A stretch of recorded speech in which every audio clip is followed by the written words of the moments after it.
Hello Japan welcome aqua park सिनागावामा स्वागतम छ। हामी पनि आज घुम्न जाँदैछौँ सिनागावाको एक्वा पार्कमा। अब टिकट लिँदै हो फर्स्टमा टिकट लिँदैछौँ। 3 जनाको टिकट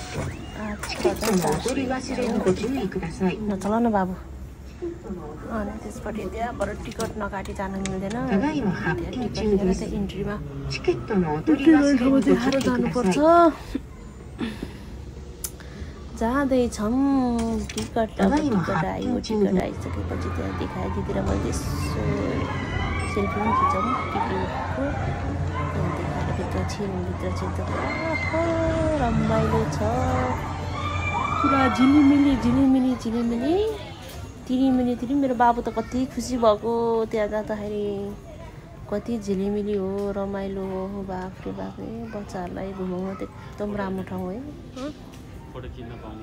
अनि त्यहाँ गयो जाँदैछौँ त्यहाँबाट भित्रको सबै अब देखाउने छु। थोरै क्लिपहरू खिचाएको छु मैले। त्यही देखाउँछ। मन परेमा सबैजना लाइक गर्नु होला, कमेन्ट पनि गर्नु होला। तपाईँहरू पनि जानु होला सिनागावाको एक्वा पार्कमा। अब त्यसपछि त्यहाँ गयो चाहिँ माछाहरू बाफ्रे माछा पनि कस्तो के सानो ठुलो कति धेरै थरीको यो माछाहरू नाम त अब थाहा भएन है। त्यो हामीले पढेनौँ पनि नाम त पढेर साध्यै छैन क्या। माछाहरू कति धेरै छ।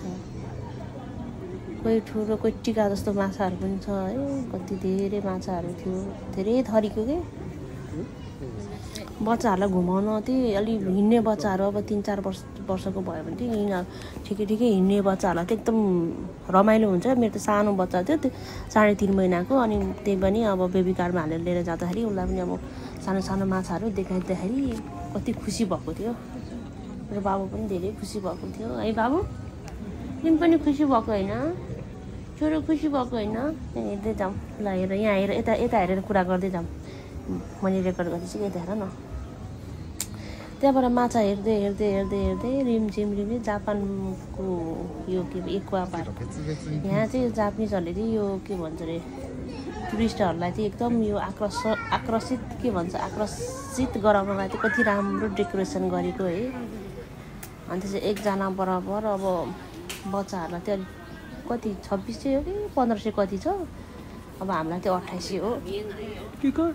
अनि त्यसपछि त्यहाँबाट जाँदै त्यहाँबाट फेरि त्यहाँ आयो। त्यहाँबाट अर्को उतापट्टि जानुपर्ने रहेछ। त्यहाँबाट हेर्दै जाँदैछौँ। यति राम्रो ठाउँ कति राम्रो हो कति रमाइलो हो।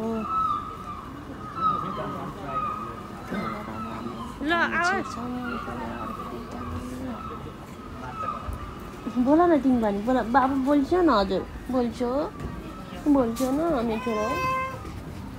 अनि त्यहाँबाट आइसक्रिमको ठाउँबाट 1300 त्यहाँबाट गेटबाट झरेर अर्को पार्ट कस्तो राम्रो ठाउँ छ क्या। अनि गयो हामी त्यहाँबाट। माछाको डेकोरेसन त बाफरे खतरा गरेको हो कि।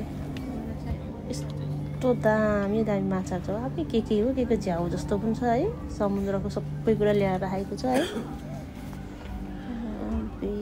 समुद्रमा पाउने कुराहरू सब कुराहरू राखेको छ देखाउनको लागि। रेल माछा है यो त्यो रेलै हो यो चाहिँ कुनै बनावटी होइन रेलै हो। झन् अलि पर त यति ठुल्ठुलो माछा हुन्छ देख्दै डर लाग्दो माछाहरू। कति राम्रो छ हौ माछाहरू पनि। रातो सेतो हरियो कति धेरै थरी हो। ब्लू कलरको पनि रह। अनि यति राम्रो छ। हाम्रो चाहिँ दिन यसरी बितेछ घुमफिर गरेर है। के भयो बाबु? यहाँ हेर न यता हेर न। त्यहाँबाट फेरि अर्को त्यो इखा जस्तो टाइपको के सबै यो इखा मतलब इखा त होइन नि होला नि। जस्तो इखाहरू जस्तो त्यो राङलाङ रिङलुङ के हो माछाहरू पनि। पख न बाबा कसरी थियो त्यस्तो छ। अनि यो मेरो भिडियो चाहिँ अब फुल भिडियो हेर्नको लागि चाहिँ तपाईँहरूले फर्स्टदेखि लास्टसम्म हेर्नु होला है। के थियो भनेर म सब कुरा मैले यहाँ थोरै क्लिपहरू मैले हालेको छु। पनि जाँदैछौँ अँध्यारो यहाँ चाहिँ कस्तो अब अक्सिजन नपाए जस्तो भयो मलाई चाहिँ है बाबुलाई पनि अब गाह्रो हुन्छ होला म छिटो गरेर अलिअलि रेकर्ड गरेर हामी निस्किहाल्यौँ यहाँ चाहिँ कस्तो मलाई पनि कस्तो अलिक गुम्म जस्तो भयो क्या त्यहाँबाट निस्केर फेरि अर्को ठाउँतिर हामी जाँदैछौँ मान्छेले कति भिडियो एउटा राम्रोसँग के भन्छ भिडियो लिन्छु भन्दाको मान्छेले छेकेको छ राम्रोसँग लिनै नपाएको भनेको कति धेरै भिडियो अनि त्यसपछि अर्को बाटो फेरि हामीले चाहिँ यो डल्फिन हेर्नुभन्दा अगाडि यो देखाएको थिएँ खै के पो भन्थ्यो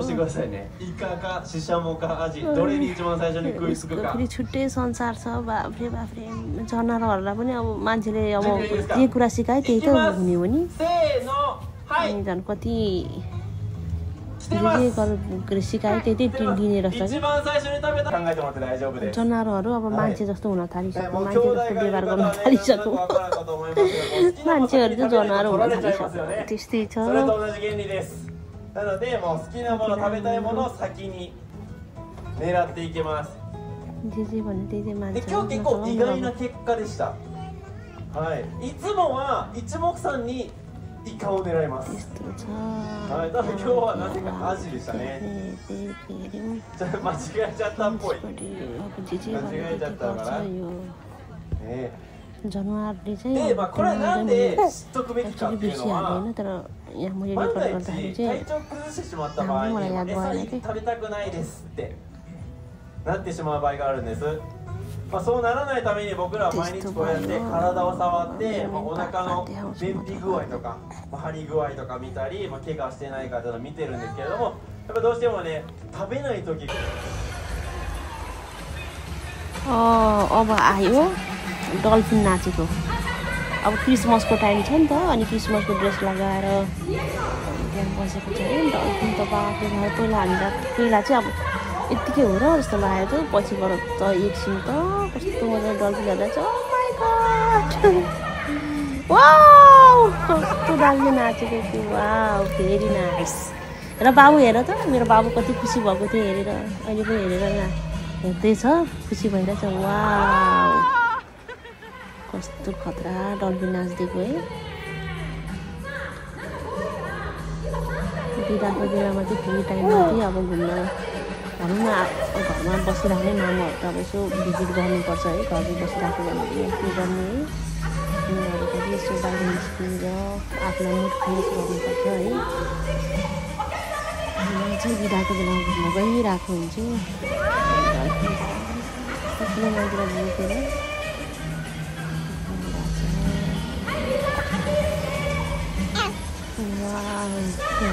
बाबु हेर डल्फिन नाचेको हेर त तिमी कति खुसी भएको थियो त्यो टाइममा हेर त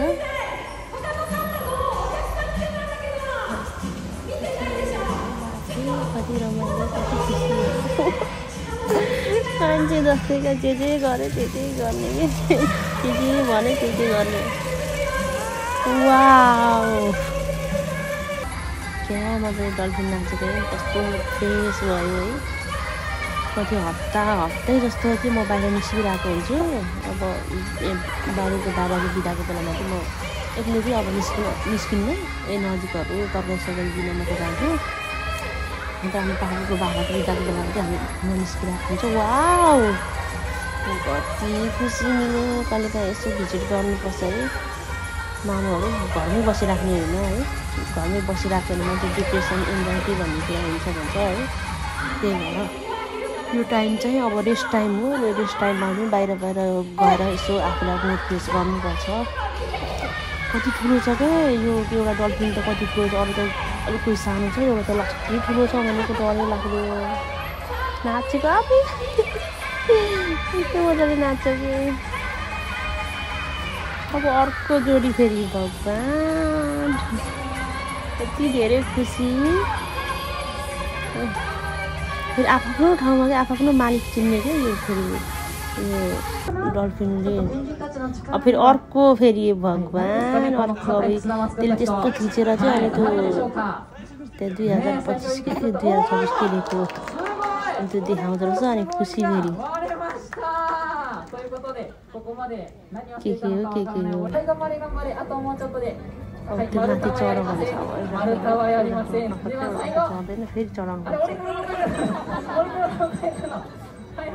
रमाइलो कति धेरै रमाइलो हो आजको चाहिँ रमाइलो गरेको थियो तपाईँहरू घुम्न जानुहोस् रमाउनुहोस् जिन्दगीमा खुसी हुन सिक्नुपर्छ है आफू बसेको ठाउँ वरिपरिको अब घुम्ने ठाउँहरूमा गएर आफूले आफूलाई खुसी पार्नुहोस् बोल्नै जान्दिनँ कति कुरा के भन्ने जस्तो हुन्छ है प्र्याक्टिस गरिरहेको छु रेकर्ड गरेर यसरी बोल्नलाई माछा कति ठुलो छ वा यो माछा त कस्तो डरै लागेको भनेको कोही माछा थपक्क बसेको हुन्छ है कोही यति ठुलो हुन्छ अनि यो सानो यो सिच्छम यो सानो सानो माछाहरू छ नि यो माछा देख्दा चाहिँ मेरो बाबु कति खुसी भएको यो बट्टे चरा जस्तो टाइपको कि यो सानो सानो माछा देख्दा चाहिँ मेरो बाबु यति कराउने हेरेर अनि यो माथिको माछा देख्दा त मलाई त डर लागेको ठ्याप्पै सिसा फुटेर हामीलाई नै खाला जस्तो लाग्ने कि यति ठुलो माछा हामी जत्रै पनि माछाहरू छ कि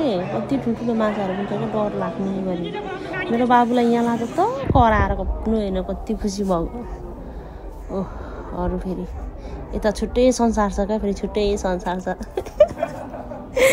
आयो चराचुरुङ्गीहरूको छुट्टै संसार न्याउरी मुसा जस्तो टाइपको क्या नेपालको न्याउरी मुसा यता फेरि छुट्टै छ संसार कति बाबु हेर्छु न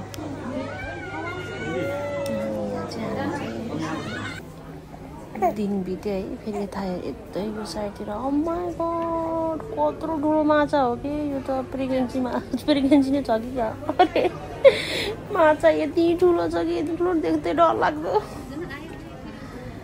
म त डर लागिरहेको कि यति ठुलो माछा छैन बाख्रो फेरि यस्तो खतरा गरी खेलिरहेछ है कति राम्रो टाइपले कि भनौँ न यस्तो धेरै राम्रो भयो अनि मेरो बाबुले हेरिरहेर यति खुसी भएको छ मेन त मेरो बाबु खुसी भयो है हामी त खुसी भइ नै हाल्छ मेरो बाबु यति रमाएको होइन यति खुसी भएको होइन त्यही भएर आजको मिनी भ्लग यहीँमा इन्ड हुँदैछ तपाईँहरूलाई मन परेमा लाइक सेयर गर्नु होला अनि तपाईँहरू पनि घुम्न जानु होला सिनगाको एक्वा पार्कमा त्यहाँ चाहिँ धेरै माछाहरू धेरै थरीको माछाहरू छ है यो माछाहरू हेर्न मन पराउने मान्छेहरू चाहिँ त्यहाँ जानु होला मेरो बाबु त यति खुसी भएको होइन मेरो बाबुको गालाभरि दाग आइरहेछ है क्लिनिक लगेर औषधि लगाएको लास्टमा बाई बाई गर्छु कछुवा हेरेर बाई बाई मिनु भएको लाइक सेयर पनि गरिदिन्छु भन बाबु अनि लास्टमा कति ठुलो सरले बोलेको हजुर त किन बोलिछु अनि कछुवा कति बिस्तारै कछुवा त हो गरे नि बिस्तारै हिँडेको कति रमाइलो भयो बाई बाई मेरो मिनी भ्लगमा अनि त्यसपछि हामी यता त्यहाँ सकेर फेरि यता पसलतिर छिराउँ पसल यहाँ चाहिँ अब त्यो त्यहाँभित्र भएको माछाहरूको सबैको आइटमहरू के कति महँगो छ तर डलहरू सानो सानो त्यहाँ भएको जतिहरू सबैको डलहरू अनि सानो सानो माछाहरूको सबैको त्यो अब डलहरू छ है वाह दिदी फेरि फिलिरी घुम्दैछन् दिदीलाई फोटो खिचेर घुम्न एकदम मनपर्छ मैले रेकर्ड गर्दैछु भनेको लास्टमा हाम्रो फोटो निस्क्यो ल बाई बाई